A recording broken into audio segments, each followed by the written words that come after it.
ก็มาฟังเรื่องราวความรักกันต่อนะคะของคนในวงการบันเทิงเรื่องราวความรักของคนในวงการบันเทิงเนี่ยเป็นสิ่งที่หลายๆคนให้ความสนใจกันอย่างมากเลยทีเดียวนะคะตัวของเราเองเนี่ยเราก็ให้ความสนใจเช่นเดียวกันค่ะแล้วทีนี้เราให้เขาเนี่ยพยากรณ์เองใช่ไหมคะฝนใช่ค่ะเรื่องราวของความรักแบบนี้ไม่ต้องรอให้หมอดูแม่นๆที่ไหนเขาทำนายเลยให้คนบันเทิงที่มีคู่นี่แหละค่ะเขาพยากรณ์ความรักของตัวเองในปีหมูนี้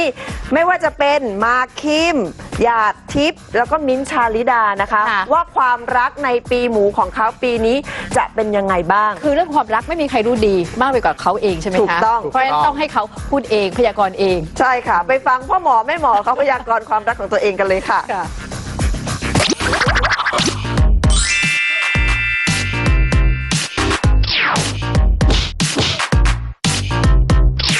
มันจะต้อง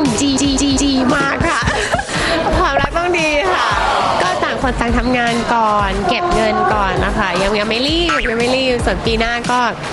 ขอให้ราบรื่นแบบเหมือนปีที่ผ่านมาก็แล้วกันสม่ำเสมอเหมือนเดิมไม่มีอะไรที่หวือหวาหรือแย่ลงไม่มีแน่นอนครับผมก็เราก็ประคับประคองกันไปเรื่อยๆนะครับผมแล้วก็ดูกันอย่างนี้แหละต่อไปเรื่อยๆดูใจกันไปก่อนนะไม่รีบ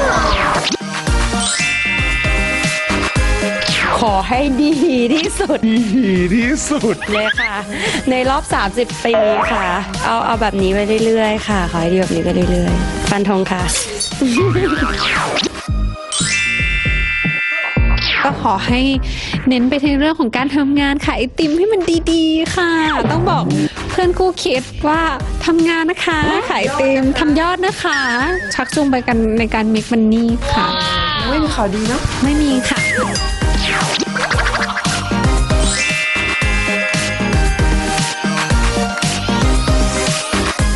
นี่แหละค่ะเวลาพูดถึงความรักเนี่ยทำไมมันไวจังคะยังฟังเพลินอยู่เลยแล้วทุกคนตาเป็นประกายมากเลยนะคะแล้วก็บอกว่าขอให้ดีค่ะความรักของมาร์คค่ะต้องรอดูปีกุลเนี่ยแหละคือยังไงคะ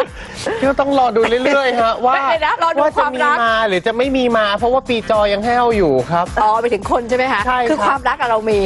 แต่ความรักงานนี่ครับพี่หนักจะถามฝนไหมครับฝนจะได้เจอคำตอบคือความรักก็มีแต่ไม่รู้ว่าจะมอบให้กับใครมีพร้อมตลอดเวลาครับที่จะให้คนรับไปมากมายฮะเราไม่ถามฝนเพราะฝนก็เตรียมคำตอบไว้แล้วนะอยากดูปฏิกิริยาใช่ไหม